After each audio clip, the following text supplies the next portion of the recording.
আপনি অনেক বিষয় আছে, আপনি আসেন এই চেয়ারে বসেন, দেখেন তখন এটা আপনিও পাবেন। যেমন আমি নিউ মার্কেট এলাকায় গত শনিবারে গেছিলাম, আর সায়েন্স ল্যাব থেকে নিউ মার্কেট ক্রসিং পর্যন্ত রাস্তার দুই পাশে অর্ধেক এত বড় চওড়া রাস্তা দখল করে ফেলেছে। আমি তখন নিউ মার্কেট থানায় যে বসে খোঁজ খবর নিলাম।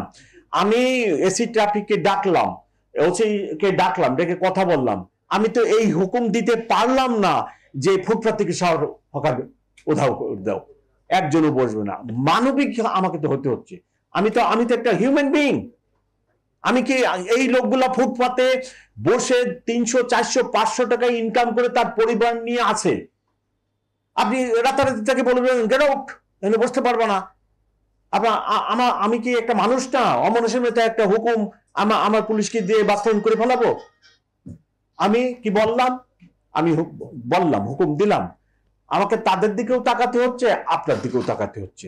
আমি বললাম যে এই হকাররা ফুটপাতে বসুক, হকারদেরকে বলেন যে সে যদি এতটুকু 6 ফিট জায়গা নিয়ে বসে বা 4 ফিট জায়গা নিয়ে বসে, ওইটাকে 2 ভাগ হবে, একজন 2 ফুট আর একজন 2 ফুট।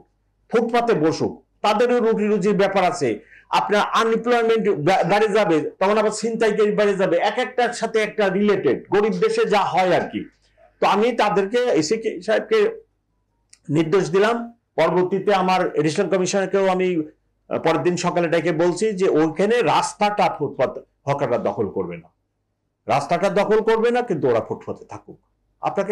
আপনারা একটা হিসাব নেন, কত লক্ষ লোক আপনার এই রাস্তায় হকারি করে জীবন ধারণ করতেছে। আমি বিশাল এক অফিস, এয়ার কন্ডিশন গাড়ি, এয়ার কন্ডিশন বাসায় থাকি, আর আমার স্বপ্নটাও ওইভাবে রাখবো, হয় না।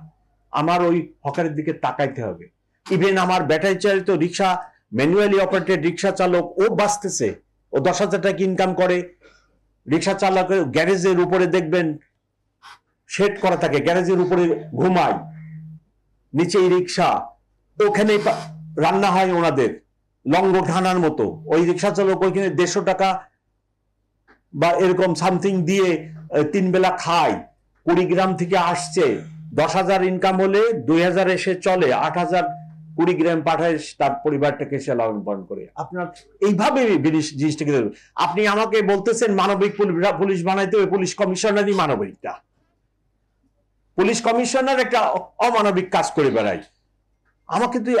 আমাদের কিন্তু এইসব ভাবতে হবে। আপনি বললেই হকার উঠাই দিলেন, ওর পরিবারটা আছে না, 4-5টা লোক নিয়েও চলে না।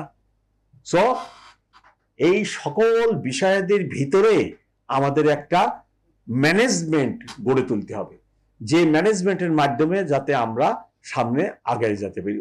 ওরাও বাঁচুক, আমার গাড়িও চলুক, আপনারাও চলেন, সবাই সম্মিলিতভাবে শেয়ারিং করে কত টাকা ভালো থাকা যায়।